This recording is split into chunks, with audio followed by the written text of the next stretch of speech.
Cutting ఇది.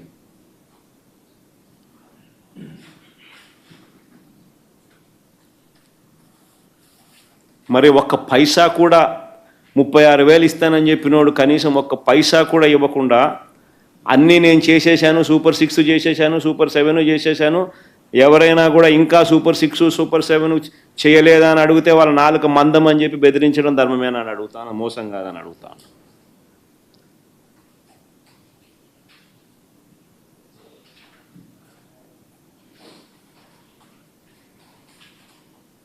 ఒక్కరికి ఇచ్చిన పాపాను పోల 36,000, కానీ నువ్వేమో చేసేసాను, ఇంకా ఎవరైనా అడిగితే మీ నాలుక మందమని అంటున్నాడు. ధర్మమేనా, మోసం కాదా అని అడుగుతా ఉన్నా. రెండో హామీ ఇంకొకటి, 18 ఏళ్ళు నిండిన ప్రతి మహిళకు 18 ఏళ్ళు నిండిన ప్రతి మహిళకు నెలకు 1,500 రూపాయల చొప్పున ఏడాదికి 18,000 ఇస్తామన్నారు. ఆడబిడ్డ నిధి అని చెప్పి దీనికి ఒక పేరు కూడా పెట్టారు. మన రాష్ట్రంలో ఎంతమంది ఓటర్లు ఉన్నారు అని చెప్పి ఇది ఎలక్షన్ కమిషన్ ఓటర్ లిస్టు. ఇదంతా కూడా 18 సంవత్సరాలు నిండిన వాళ్ళు ఎంతమంది ఉండారు అని చెప్పి ఎలక్షన్ కమిషన్ ఓటర్ లిస్టులో పెట్టిన జాబితా. ప్రతి మహిళ పేరుతో సహా, వాళ్ళ అడ్రస్తో సహా, వాళ్ళ బూత్తో సహా ఎలక్షన్ కమిషన్ ఇచ్చిన ఓటర్ లిస్టు 2,10,58,615 మంది మహిళలు, 2,10,58,615 మంది మహిళలు 18 సంవత్సరాలు నిండిన వాళ్ళు ఓటర్లుగా ఉన్నారు. ఇందులో 60 ఏళ్ళు నిండిన వాళ్ళని తీసేస్తే బహుశా 1,80,00,000 మంది ఉంటారు. ఇందులో బహుశా 60 ఏళ్ళు నిండిన వాళ్ళని తీసేస్తే బహుశా 1,80,00,000 మంది ఉంటారు. మరి 1,80,00,000 మందికి సంవత్సరానికి నువ్వు 18,000 ఇస్తానన్నావు. ఈ సంవత్సర కాలంలో ఎవరికి ఇచ్చినావని అడుగుతా ఉన్నా, ఎంతమందికి ఇచ్చావని అడుగుతా ఉన్నా. ఇది మోసం కాదా అని అడుగుతా ఉన్నా. పైగా ఏమంటావు, నేను ఇచ్చేశాను, సూపర్ 6లు చేసేసాను, సూపర్ 7లు చేసేసాను, ఇంకా ఎవడైనా అడిగితే మీ నాలుక మందం అని చెప్పి బెదిరిస్తావు.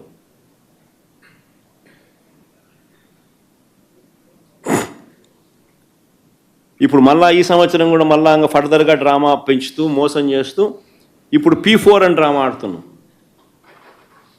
ఆశ్చర్యం, నువ్వు ఇవ్వాల్సింది పోయి ఎవడో శ్రీమంతునితో ఒకరికో ఇద్దరికో ఇప్పిస్తానని చెప్పి మరి డ్రామాలు ఆడుతూ చెప్తా ఉన్నావు P4 అని.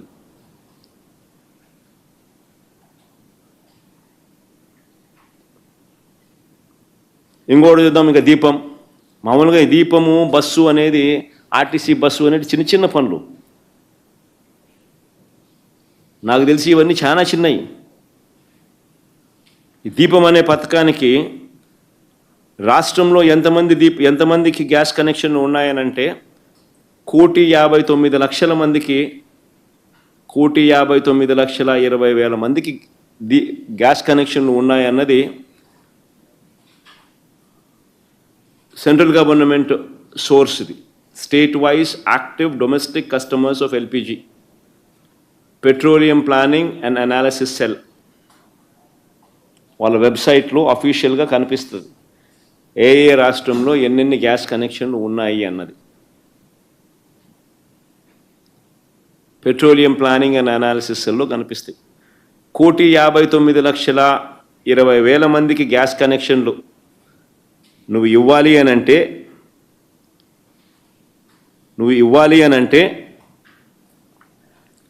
సిలిండర్కు 877 రూపాయల చొప్పున, సిలిండర్కు 877 రూపాయల చొప్పున 3 సిలిండర్లకు అయ్యే ఖర్చు 4,109 కోట్లు.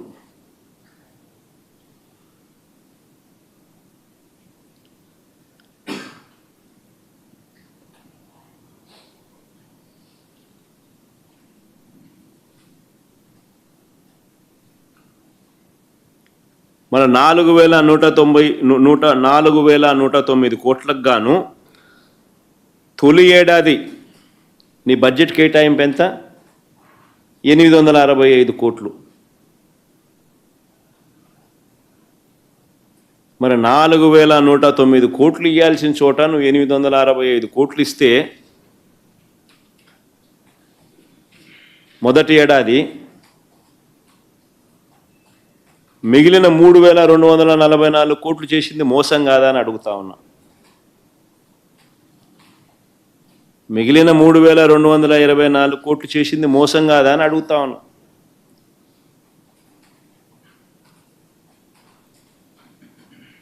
అక్కడ మళ్ళీ మోసమే, అది కూడా బోగసే. కనీసం ఒక్క సిలిండర్కైనా కానీ ఇవ్వాలంటే కూడా పూర్తిగా ఇవ్వాలనంటే కూడా 4109 కోట్లు డివైడెడ్ బై 3 అంటే 1370 కోట్లు. అప్పటికైనా అదైనా అందరికీ ఇవ్వాలనంటే 4109 కోట్లు డివైడెడ్ బై 3 అంటే 1370 కోట్లు. ఆ 1370 కోట్లలో కూడా నువ్వు ఇచ్చింది 865 కోట్లే. అంటే ఆ ఒక్క సిలిండర్ కూడా సరిగ్గా ఇవ్వాల. ఇది మోసం కాదా అని అడుగుతా ఉన్నా, అది బోగస్ కాదా అని అడుగుతా ఉన్నా. మహిళలకు ఉచిత బస్సు, అది అన్నిటికన్నా చాలా సులభం. నెలకు 275 కోట్లు అవుతుంది. ఆర్టీసీ వాళ్ళకు 3000 కోట్లు ఇస్తే ఆ పథకం ఇంప్లిమెంట్ అవుతుంది. మా కడపలో మహిళలందరూ ఎదురు చూస్తూ ఉన్నారు. పొద్దున్నే విశాఖపట్నం పోవచ్చు, అలా షికారుకు పోవచ్చు, విశాఖపట్నం చూసి రావచ్చు, మళ్ళీ మరుసటి రోజు విశాఖపట్నం నుంచి తిరిగి రావచ్చని.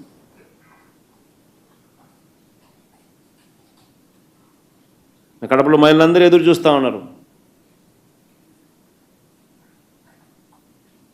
ఈయన వచ్చినాడు, చేస్తానన్నాడు, సంవత్సరం అయిపోయింది, పండగల పేర్లు మారుతూ ఉన్నాయి. ఫస్ట్ ఏమన్నాడు? ఉగాది అన్నాడు. మళ్ళీ ఏమన్నాడు? ఉగాది అయిపోయింది, దసరా అయిపోయింది, సంక్రాంతి అయిపోయింది, మళ్ళీ ఏమన్నాడు? మళ్ళా ఉగాది అయిపోయింది, ఇప్పుడు మళ్ళీ ఆగస్ట్ 15 అంటున్నాడు.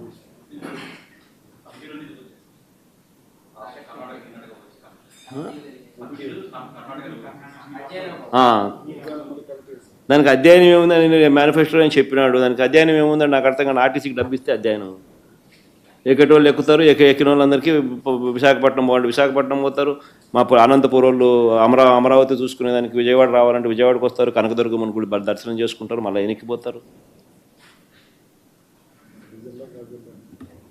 ఎక్కడెక్కడ టూరిజం ప్లేసులు ఉన్నాయి అక్కడంతా పోయి మా ప్రాంతాల్లో నుంచి ఆయా జిల్లా ఈ మా రాయలసీమ వాళ్ళందరూ తిరుగుతారు.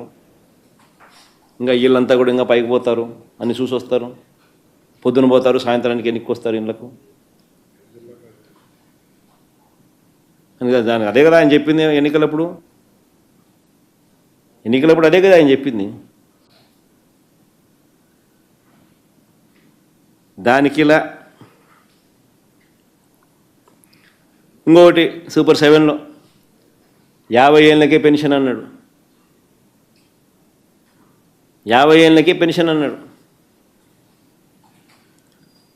రాష్ట్రంలో 50 ఏళ్ళు నిండిన ఎస్సీ, బీసీ, మైనారిటీ మహిళలు 20 లక్షల మందికి పైగా ఉన్నారు. కనీసం అంటే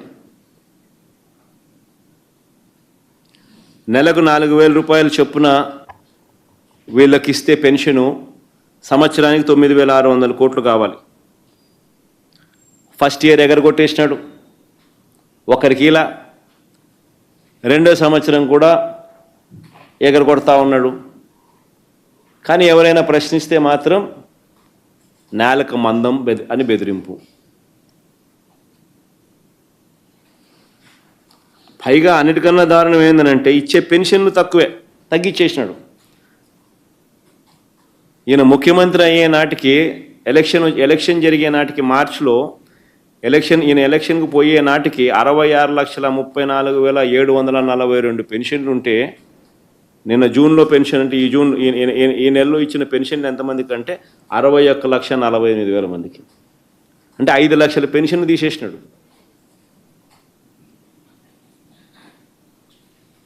ఎలక్షన్లకు పోయే నాటికి 66,34,742 పెన్షన్లు ఉంటే మార్చ్ 2024లో సంవత్సరం తిరిగేసరికి ఒక్కరికి కొత్త పెన్షన్ ఇవ్వకపోగా ఉన్న పెన్షన్లు 5 లక్షల పైన 5 లక్షలు తగ్గించేసినాడు.